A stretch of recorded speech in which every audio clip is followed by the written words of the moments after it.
Buat lu pada para wibu sepuh yang nonton Naruto, pasti nggak asing dong sama klan Senju. Ya gimana enggak, Hashirama Senju itu kan yang diriin Konoha, tempat Naruto dilahirkan dan tempat dia menjadi Hokage. Tapi lu sadar gak sih, kok di Naruto itu klan Senju kayak sepi banget ya? Kayak nggak ada orangnya gitu. Pada kemana ya orang-orang ya? Udah pada punah atau pada bedol desa?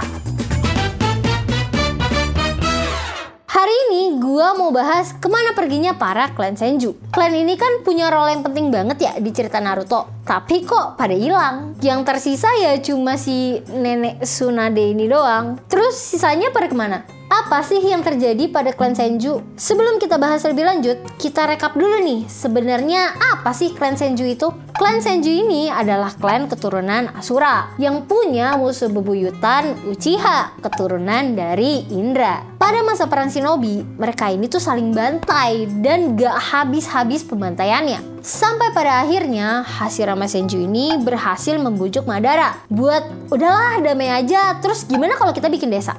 Nah, lahirlah desa Konoha. Tapi klan Senju ini anti mainstream. Kenapa sih disebut anti mainstream? Karena biasanya klan itu kan punya jurus spesial atau Keiki Genkai yang menandakan kalau mereka berbeda dengan klan yang lain. Contohnya klan Uchiha, mereka itu kan punya Sharingan dan mereka itu biasanya suka banget sama jurus-jurus elemen api. Tapi klan Senju ini malah nggak punya jurus spesial, elemen khusus, apalagi Keiki Genkai. Kalau misalkan lu bilang klan Senju itu spesialisnya adalah elemen kayu, lu salah besar. Di Senju itu yang bisa elemen kayu cuma Hashirama. Catat lu pada. Sesuai dengan namanya, Senju itu adalah klan dengan 1000 tangan atau 1000 keahlian. Jadi, para anggota klan Senju itu gak punya spesialisasi. Jadi, mereka tuh belajar semua ilmu shinobi. Dari ninjutsu, taijutsu, genjutsu, sampai Keiki Genkai. Jadi, setiap anggota itu spesial. Mereka tuh beda sama anggota yang lain. Contoh jelasnya ya kayak Hashirama dengan elemen kayunya dan Tobirama dengan elemen airnya. Nah, kita balik ke topik bahasan awal. Mereka ini kemana? Mereka ini punah atau gimana? Secara official gak ada tuh ceritanya tentang ngilangnya klan Senju atau punahnya klan Senju. Makanya beredarlah teori-teori liar mengenai fenomena ini.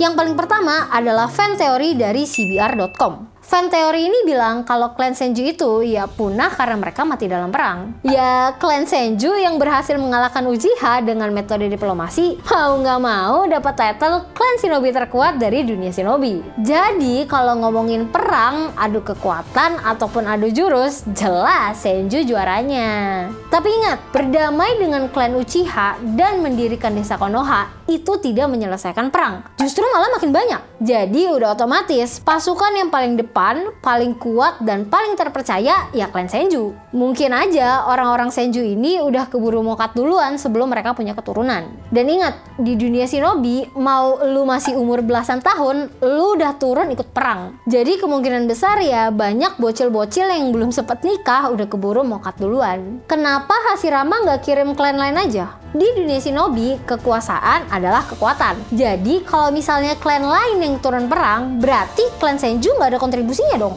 Nah, bisa-bisa kekuasaan dari klan Senju ini dipertanyakan. Oh, desa ini dipimpin sama klan yang nggak berani maju paling depan pas perang. Cih, kudaran yang nyingkir. Ya itulah, jadi mau nggak mau Senju harus ngotot maju paling depan demi mempertahankan legitimasinya sebagai pemimpin Konoha. Ya akibatnya mereka cepat punah. Atau mungkin ya masih ada kali ya, tapi nggak sehebat pendahulunya, cuma jadi NPC aja.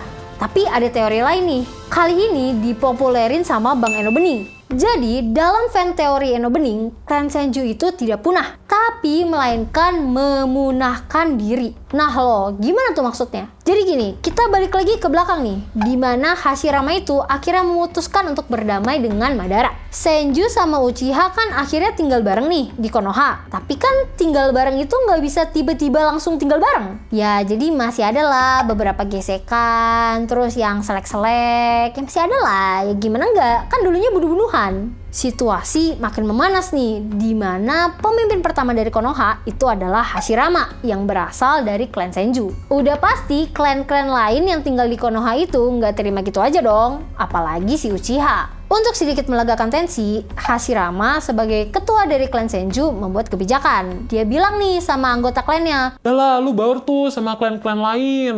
jadi mereka disuruh nikah nih sama orang-orang yang di luar Senju. Bahkan mereka disuruh menghapus nama Senju mereka. Jadi misalnya nih mereka nikah sama klan Sarutobi, Nara, ataupun Shimura. Ya nama Senju mereka hilang dong. Ya tujuannya biar nggak terkesan kalau Konoha itu didominasi sama klan Senju. Walaupun jelas-jelas pemimpinnya dari klan Senju. Ya sebenarnya secara darah sih masih banyakan orang Senju. Cuman mereka udah melepas identitas mereka dan berbaur dengan klan lain supaya terciptalah keharmonisan di Konoha. Teori ini didukung dengan eksistensi dari si nenek Tsunade. Apa nama belakang Tsunade? Senju? Obama? Enggak ada tuh. Gak punya dia nama belakang kayak warga Konoha yang lain. Itulah teori yang dimaksud dengan kepunahan Senju demi kepentingan Konoha. Tapi kalau menurut kalian, fan teori mana yang lebih masuk akal? Punah karena perang atau punah demi keharmonisan Konoha? Coba komen di bawah. Sekian Bulokal kali ini, aku Ocha, stay clean and sound.